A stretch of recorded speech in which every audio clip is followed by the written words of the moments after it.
చాలామంది ఇంటికి వాస్తు నియమాలు ఉన్నా, ఎటువంటి వాస్తు సమస్యలు లేకపోయినా, ఎలాంటి దోషాలు లేకున్నా రకరకాల సమస్యలతో ఇబ్బంది పడుతూ ఉంటారు. నరదిష్టితో వారు బాధపడుతున్నారని చాలా సందర్భాల్లో చాలామంది చెబుతుంటారు. అసలు ఈ నరదిష్టి ఏంటి? దీనిని పోగొట్టుకోవడం కోసం ఎటువంటి చిట్కాలను పాటించాలి? జ్యోతిష శాస్త్ర పండితులు ఈ విషయంలో ఏం చెబుతున్నారు వంటి వివరాలను మనం ఇక్కడ తెలుసుకుందాం. నరదిష్టి అంటే మనపైన మనకు తెలిసిన వాళ్ళ, బంధువులు, పక్క వాళ్ళు విపరీతమైన ఆసక్తితో కూడిన ఫోకస్ని నరదిష్టి అంటారు. మనకు పక్కన వాళ్ళతో పట్టింపు లేకున్నా, పక్కన వాళ్ళు మన గురించి పదే పదే ఆరా తీయటం కూడా నరదృష్టిగానే భావించాలి. మీకేంటి అని పదే పదే మన విషయంలో ఎవరు అన్నా కూడా దిష్టే అని చెప్తారు. అయితే ఇది మాత్రం మంచిది కాదు. నరదిష్టికి నాపరాలు కూడా బద్దలవుతాయని నానుడి. నరదృష్టి ఎక్కువగా ఉన్నవారు ఇళ్లల్లో ఎప్పుడూ రకరకాల సమస్యలతో ఇబ్బంది పడుతూ ఉంటారు. అయితే అటువంటి నరదృష్టి నుండి బయటపడటం కోసం కొన్ని చిట్కాలను పాటిస్తే మంచిదని చెబుతున్నారు. సాధారణంగా నరదృష్టి తగిలిందని భావించినప్పుడు చాలా మంది కళ్ళు ఉప్పుని 3 సార్లు సదరు మనిషి చుట్టూ తిప్పి బయటపడేస్తూ ఉంటారు. కొంతమంది అయితే ఎండుమిరపకాయలు, చీపురు కట్ట వంటి వాటితోనూ దిష్టి తీస్తూ ఉంటారు.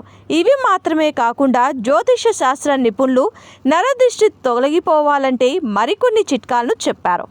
విపరీతంగా నరదృష్టి ఉన్నవారు నిమ్మ పండుని సగానికి కోసి మధ్యలో కుంకుమ అద్ది వాటిని గుమ్మానికి ఇరువైపులా ఉంచితే, అది కూడా మంగళవారం రోజున చేస్తే నరదృష్టి తొలగిపోతుందని చెబుతున్నారు.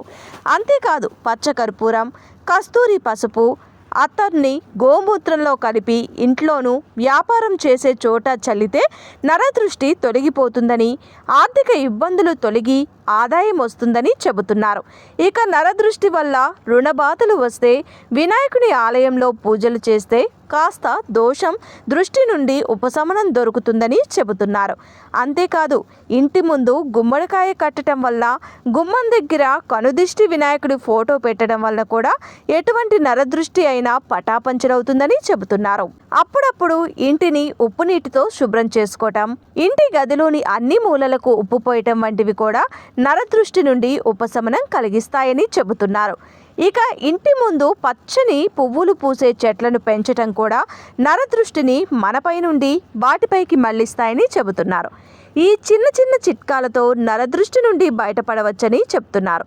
నరదృష్టి తొలగించుకోవడం కోసం ఇలా చిన్న చిన్న చిట్కాలు పాటించకుంటే అనవసరపు చికాకులు, అనారోగ్య సమస్యలు ఇంట్లో పెరుగుతాయని అంటున్నారు. అందుకే నరదృష్టి విషయంలో తస్మాత్ జాగ్రత్త.